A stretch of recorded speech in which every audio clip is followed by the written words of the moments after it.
qui vous tirent un peu vers le haut. Hein, ces équipes références ils ont donné dans le jusqu'à championnat. maintenant des exemples. D'autres pourront naître, mais pour l'instant, il y a ces exemples-là. Eh bien, la JS Kabylie qui recevait dans son stade du 1er novembre une équipe de l'USM Annaba, c'est jamais facile de jouer face à des équipes en difficulté.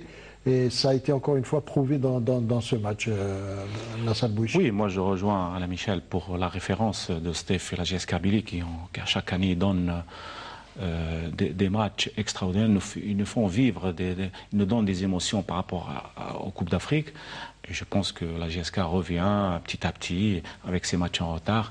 Et le match qu'ils ont joué contre l'USM Annaba, c'était difficile parce qu'à Annaba, ils sont quelque peu en difficulté, mais la GSK a de l'expérience pour dépasser ces stades. Oui, dans la difficulté, la JS Kabylie face à cette équipe de l'USM Annaba, mais l'essentiel a été acquis cette fois.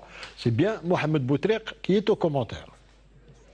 Un match très difficile, notamment pour la JSK qui s'est offert cette occasion par Fares Hamiti qui voit son ballon échouer dans le petit filet. Del Hadi Wadah, touche effectuée par Oussalah. Joli mouvement collectif côté JS Kabylie. Yahya Cherif qui va se faire faucher à l'intérieur de la surface de vérité et M. Ben Brahim qui n'hésite pas à désigner le point de pénalty. C'est le numéro 15, Kabyl Mohamed Amin Ouadia qui parvient à exécuter la sentence victorieusement. Le Longilin, centre avant de la JSK qui vient d'être convoqué en équipe nationale 1. Vient là de confirmer tout le bien qu'on disait de lui. En tout cas, à 1-0, les Annabi vont passer à la surface de vérité de la JSK et un centre-tir qui ne trouve pas preneur au grand désarroi de Mustapha Biskri. Les Annabi vont se créer une autre belle occasion, bel appel de balle, incursion à l'intérieur de la surface de vérité et Mourad Barrafan qui était là pour écarter le danger. En tout cas, une action qui a donné des sueurs froides à l'arrière-garde de la JSK. C'est Ben Chaban qui était derrière tout cela. Quelques consignes prodiguées par le nouvel entraîneur Mustapha Biskri, coup franc joué, mais rien ne passe devant une défense bien regroupée autour de la tour de contrôle. Saïd Belkalem, une tête de Younes Sofiane qui n'a pu tromper El Hadi Wadah.